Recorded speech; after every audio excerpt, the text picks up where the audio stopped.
Good evening, everyone. Pray everyone has had an amazing day. Don't think you need to see the other mic. Let's see my comments. Hi, Sister Marilyn. How are you doing this evening? So I want to thank everyone for joining us this evening for our nightly devotional, and we are going to be continuing in our devotional. And that is I Declare War, 4 Keys to Winning the Battle with Yourself. And tonight's topic, forgive me, tonight's topic, we're going to be talking about the game before the game. So all of my sports people who out there, you understand exactly what I mean, the game before the game. The game before the game is kind of a mental preparation of what you're going to do and how you're going to do some things once you get to getting it ready. So you're preparing for the game mentally. Now, I normally prepare, for my game. Hi, Sister Pauline, how are you? My mental has been kind of off the last couple of days, only because I, have a routine and I haven't been following it. And because I haven't been following it, I've been getting off my game. And so therefore my day kind of gets sluggish and it's kind of slow. And so I know that I have to get back into that so that I can be at my optimal best. And so we're going to have 2 scriptures this evening. Ooh. I hate fruit flies. Let me say that again. I despise the little creatures. I understand they're all God's creations, but they come at the opportune time, especially when I have a cup of warm deliciousness just next to me, and it always wants to just fly in there and swim. Not in my coffee, not today. I didn't have coffee this morning, so it cannot do it today. No. So again, tonight's discussion is the game before the game, and we have 2 scriptures that we are going to go to. The first scripture is going to be coming from 1 Peter, the 1st chapter and the 13th verse, and it reads as such, and I'm doing the New Living Translation version of this particular translation, and it says, "So prepare your minds for action and exercise self-control. Put all your hope in the gracious salvation that will come to you when Jesus Christ is revealed to the world." And now, also, we're going to be doing Exodus 4, 1 through 9, and I am going to read that in its entirety. So let me put that up on the screen, because at first I wasn't going to read it in its entirety, but I changed my mind. So we're going to read that in its full entirety, because you need to understand the story of Moses to understand how this particular, really? Is this how we playing today? Hold on. I don't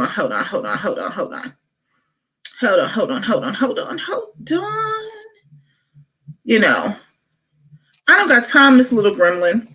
I really don't. He's really messing with us today. This is how he's going to try to act. No, sir. No, sir. We do not do that. We are children of the Most High, and we are going to get this done. Exodus. There it is. Yes. Okay. And we have to understand really the story of Moses. Moses was called to do great things, but Moses had a real self-esteem issue. And that self-esteem issue really got in his head. And a lot of the times, because it got in his head, it messed up his game day. And so there was things and decisions and moves that he made because he didn't have, the game, he didn't have it intact. So I'm going to read for you Exodus, the 4th chapter, the 1st to the 9th verse. And again, this is the New Living Translation version, and it reads as such: "But Moses protested again, 'What if they won't believe me or listen to me?'" Listen. "What if they say, 'The Lord never appeared to you?'" Then the Lord asked him, "What is in your hand?" "A shepherd's staff," Moses replied. "Throw it down on the ground," the Lord told him. So Moses threw down the staff and it turned into a snake, and Moses jumped back. And the Lord told him, "Reach out and grab its tail." So Moses reached out and grabbed it, and it turned back into a shepherd's staff in his hand. "Perform this sign," the Lord told him. "Then they will believe that the Lord, the God of their ancestors, the God of Abraham, the God of Isaac, and the God of Jacob, really has appeared to you." And then the Lord said to Moses, "Now put your hands inside your cloak." So Moses put his hand inside his cloak, and when he took it out again, his hands was as white as snow with a severe skin disease. "Now put your hand back in your cloak," the Lord said. So Moses put his hand back in the cloak, and when he took it out again, it was healthy as the rest of his body. And the Lord said to Moses, "If they don't believe you, and you are not convinced by the first miraculous sign, they will be convinced by the second miraculous sign. And if they don't believe you or listen to you even after these two signs, then take some water from the Nile River, pour it on the dry ground. When you do, the water from the Nile will turn to blood on the ground." Woo! Just think about it. When God sends you someplace, He is going to give you everything that you need to be perfectly prepared and equipped. He's not going to leave you out there hanging. You're always going to have everything you need. Everything that you need. You know, when I think about my day, I tend to think about, I make lists, I decide what I'm going to do, the things that I need to do, what has to happen, what can happen, and I kind of then, I do a brain dump in the evening. And so once I do that brain dump, I first start with just dumping everything. I have my journal, notebook, wherever you want to call it, and I just do a brain dump of everything. And then what I do is, what are the things that I need to do for my job tomorrow that, has to take me to the next level, that has to, I need to do to get the things done or whatever, and I write those out. And then after I do that, my prayer is, God, wherever you need to be, however you need to move, you go ahead. It's not set in stone. And I realized that once I stopped being so rigid with my schedule, I stopped being so, passive aggressive, sometimes angry when it would get messed up or change or something like that. And so, but then I also know that when I get up in the morning, I have to do prayer and I have to make some coffee to take with me for the ride in. And then I'm listening to my gospel music, or I'm listening to some Bible verses on, audio, and I'm preparing my mind. I'm getting, my game mind ready. So the game before the game is like your pregame. What are you doing to prepare for your day? Every time you step out that bed, there should be a plan in place and an action so that you can prepare for your day. Now, if you don't, all you got going on is clutter and craziness, and then you're fighting within yourself trying to make sure what is prioritized. And nothing gets done. And I know most people may say it is so difficult and it's so hard to do. Yeah, it was, until for almost 3 weeks, I was suffering from migraines because I had so much going on and I just was completely out of my routine, completely out. I was letting everything bother me. I became rigid in how I was doing things, and I wasn't allowing God to move the way He needed to move. So therefore, I suffered and learned the hard way. Won't do that again. Will not do that again. So let's just think of this. Most people have seen the movie 8 Mile. And if you remember the scene where before he goes to battle or whatever, he had eaten some spaghetti, and and he had this big show to do and whatever, and then he was puking and he blamed it on his mom's spaghetti.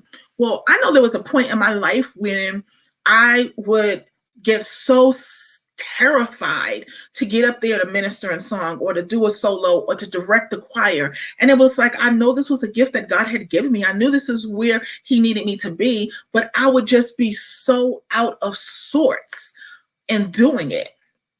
And so when I can say, of course, it wasn't my mother's spaghetti, but it was always, every time that I would do it, it's like I was missing something. I would feel, feeling lightheaded, dizzy. Sometimes I would just go completely blank as to what I'm supposed to do to get to the, telling the notes and whatever, if it's off, and I was discombobulated. And sometimes, it was just like, oh my goodness, I wasn't someone that threw up, but sometimes you felt like doing so, and so what would happen is I would then have to self-talk to myself and be like, okay, you got this. You've been doing this since you were how old? God has always covered you. He has never left you. What are you doing? And then once I begin that self-talk, the walking me through to, reminding myself who I am, the jitters will usually dissipate. And therefore, I'm now doing what God had called me to do. But to start it, it was just agony. But see, here's the deal. The bridge between all that practice and performance is the pre-game routine. And that's the same is true in nearly every endeavor. You have to win the war inside before you can win the war outside. So again, I'm just going to go into a little bit more detail about my morning ritual, which includes me being in prayer, admitting to God the issues that I have, the weaknesses that I, am going into, so that I can pray for his strength, for him to come in, for him to do the things that he needs to do, because I know that I can't do it on my own, and when I think about some of the things that I do, see, I also used to play sports. So therefore, I begin to integrate the things that I would do before a track meet, before a basketball game. I begin to integrate those into my day-to-day. Because, we didn't just go on a track with just running. We did some warm-ups. We did some stretching. We did some breathing. We talked to ourselves. We talked how we were going to get this done, how we want to pace ourselves. We talked our way through it, and therefore we was quieting, shutting down the craziness that would go on in the mind. Because you know what will happen? We'll talk ourselves out of success. We'll talk ourselves out of blessings. We'll talk ourselves out of purpose, because we'll let this be like, oh, you can't do that. Oh, there's too many people. Oh, you have to do it this way. That is why you have to have your pre-game face on. Every night before I come here, there's a pre-game plan. And I know what that is. When I get off with everyone this evening, there's a pre-game plan to prepare for tomorrow. It is making sure the scriptures are together, making sure my notes are there, making sure that the software and everything is set up, making sure that the computer is going well, making sure that I don't have any problem, making sure that the internet's going good, making sure that the various platforms that we're streaming to are okay.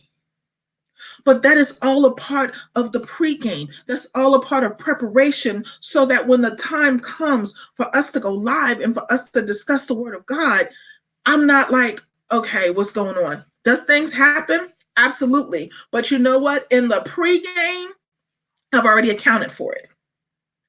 I've already accounted for what happens if the thing fails. What happens if the camera fails? What happens if I can't read the comments? What happens if all of a sudden I could see the comments and now I can't? That's all accounted for in our pre-game plan and preparation. And therefore, that is what we need to always do in everything that we do. And what it does is that it calms the nerves, it makes the thing go smoother, and people don't even realize that you have all this stuff that's going on because you've done the pre-game plan. Now, see, the best athletes that I know, know how to quiet themselves as they get ready to compete. They have this way of, some of them, they use pillows, some of them, they use music. Some of them use certain immediate things. I remember when I was back, I was singing with a group named Wondrous that I'm a member of.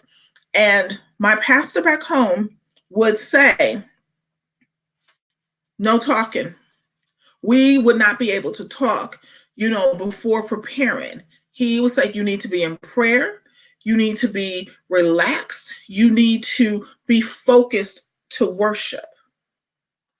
And trust me, when you've done that, you're prepared to worship. I would remember just even in school and singing in choirs and directing, I never did a lot of speaking to people before I ministered. I'm gonna start, saying that a lot more because I stopped saying that and I don't know why. But before I ministered, I would be real quiet, real to myself, real in focus. I'm either listening to the music that we're going to be ministering, or I'm reading my word, but I am just completely focused on the task at hand. And some people, and this is how the enemy will work. He'll get people that will say, oh, you're being cold, you're being unfriendly, you're not being nice, you have guests, you should be talking to us, you should be interacting. No, that is the enemy's way of trying to get you off your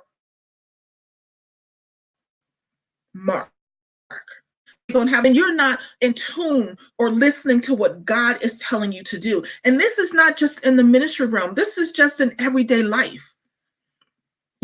Sometimes he could be telling you, no, I need you to go left today because there's a major accident and he already knows what's going to happen. So he's directing you. But if you're so busy doing other stuff and not having that pre-game face on, we can easily get distracted. So we have to set our pre-game play. Like, we have to identify and understand what it is we need to do before we have to do it. See, think of it this way. I see this in Moses. Moses knew what he was supposed to do. Make a nation out of slaves, unite the clans, bring God's people into the promised land. But he wasn't winging it.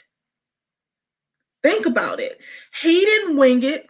He was given steps: stick to snake, hand to leprosy, water to blood. And he did this twice before he got to Pharaoh's court on game day. He prepared his mind for action and made sure it was locked in. See, when it comes to unpacking what God has put inside of us, we can't overlook preparation. What if instead of referring to your time with Jesus in the morning as quiet time, we just refer to it as getting our game face on? Take a pause, take a breath, hear from God, spend time in his word, and let his truth wash all over us. See, no matter what is in front of us on a daily basis, be it a stadium full of people, that we'll be performing in front of, a rocket launch to Mars. I don't know. I just always probably wanted to go to Mars. Don't know if I'll get there, but I do want to do that. Whether it's a classroom of students that you'll be speaking to or teaching, or a toddler that you'll be babysitting or parenting, one thing is true. You're not ready to face the game until you're ready to put your game face on. See, so many times we definitely walk away from putting our game face on. We just think it's okay to just wing it. And winging it is what's gotten us in trouble. I know winging it has gotten me in a lot of trouble. And people pulling me aside saying, this is not how you operate. You know better. So we have to begin to prepare. When God gives us something, we make the mistake of trying to rush to it so quickly with no preparation. Yes, God may have given us that job or that particular business, but there's preparation that goes with it. So we can't just jump into it like it's nothing. We have to be ready to do what God needs us to do. So we are taking out journals. And again, if you're in the group, these questions will be in the group by the end of the week. So these are the questions we have for this evening. Question number 1, what are the things should you remove from your morning routine to start your day strong? So what are the things you need to take away? What are the things that is, not being productive, helping, moving it along, or anything like that? What is it that you need to remove so that you can make your day strong? And then while you're thinking of the things that you need to remove, what are the things that you need to add? Do you need to add your prayer? Do you need to add time to write your scripture? Do you need to include your breakfast? Yes, I said that. Do you need to include your breakfast? Because you do. You have to eat. Do you need to make sure your coffee is made or your juice is made? Make sure you have time to sit down and actually eat. That is all a part of putting your pregame, plan into action. So many times we'll be like, okay, we'll run quick, we'll grab something, and then we don't make it through our day. So look at the things that you have to take away that doesn't bring value to your day, and look at what you need to add so that you can have a strong day. The second question, what is something God has put inside of you that might be hindering from coming out by not preparing for action? So I'm going to just rephrase that to say, what has God given you that you haven't been able to execute because you haven't planned it? Because you started out, I'm going to use me as an example. I always like using me as an example. I am good for when God gives me something, I write it down in my thing, and then I go full speed ahead. So I think when he gives me an idea, it is supposed to be executed within next week. And it's not planned, it's not thought out, and then I get frustrated because it's just like, why isn't this working? Well, that's not what he told me to do. He gave it to me. Now it's my time to research, figure out what needs to happen, lay out a plan. What do I need to do? Because sometimes he gives us things and it requires action, but not the action that we think. So we have to, again, be careful. So what are the things I'm going to make you do one. What is the one thing that God has given to you and you haven't acted on it because you haven't put a plan in place? Or you started out and then you felt you was overwhelmed, or you felt you wasn't getting anywhere and you just stopped. I want you to identify what that is. And when you do, I want you to write why you stopped.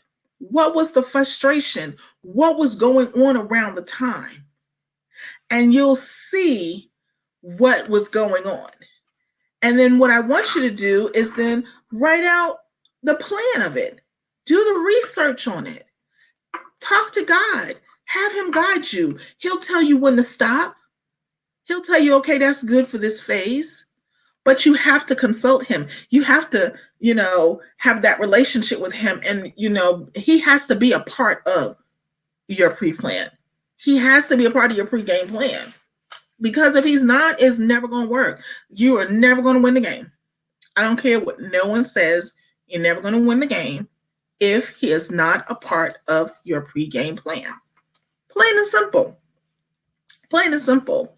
So, one of the main ways of defeating the craziness within yourself, you have to be in the game before the game. You have to win the battle inside the mind before you can fully execute. So I need you to develop your pregame strategy. I really want you to do that. And you'll be amazed that once you develop it and implement it, you will see how fuller, how much, smoother your day will run. Like for me, my day didn't start with this. I jumped out of the bed. I really didn't pray. I didn't read my scripture. I didn't have any quiet time, and I just went straight at it. And my day has been kind of loopy. We won't make that mistake again. So you develop your own pregame plan and put it in motion and see how God works with you. So I want to thank you for joining us this evening for I Declare War, 4 Keys to Winning the Battle Within Yourself. Tonight's key is the game before the game. If you are on Facebook and you are not a part of this awesome group, you can find us at YV Daily Devotionals. That's Y's and Yellow V as in Victor Daily Devotionals. That is where the videos are, the bonus contents, the question, the journaling questions. Everything that you need is going to be in that group. So come on over and join us as we continue to grow in Christ. Now, we will be back here on tomorrow at 8 p.m. It's Friday, so we'll be back at our regular scheduled time at 8 p.m. And also, if you have any prayer requests or praise reports, we definitely want to know what those are. Like myself and Minister Peterson are praying for you on a daily and consistent basis. We are praying every day.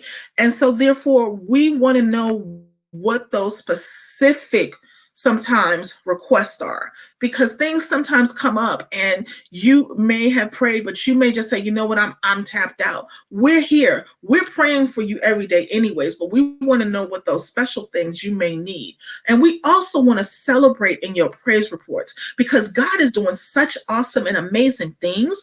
And so we want to celebrate those with you as well. So you can use the link. There's a link within the comments, or you can actually put it in the comments, or you can message myself or Minister Peterson at any time that you would need. So just know that we love you and we always want the best for you. Now, we'll see you tomorrow at 8 p.m. because it's Friday, like lovely weekend. So this is Friday Eve. So enjoy it so much. So I will see you tomorrow at 8 p.m. in the same location. Know that we love you. Be blessed and have just an amazing and wonderful evening. Good night. We'll see you later.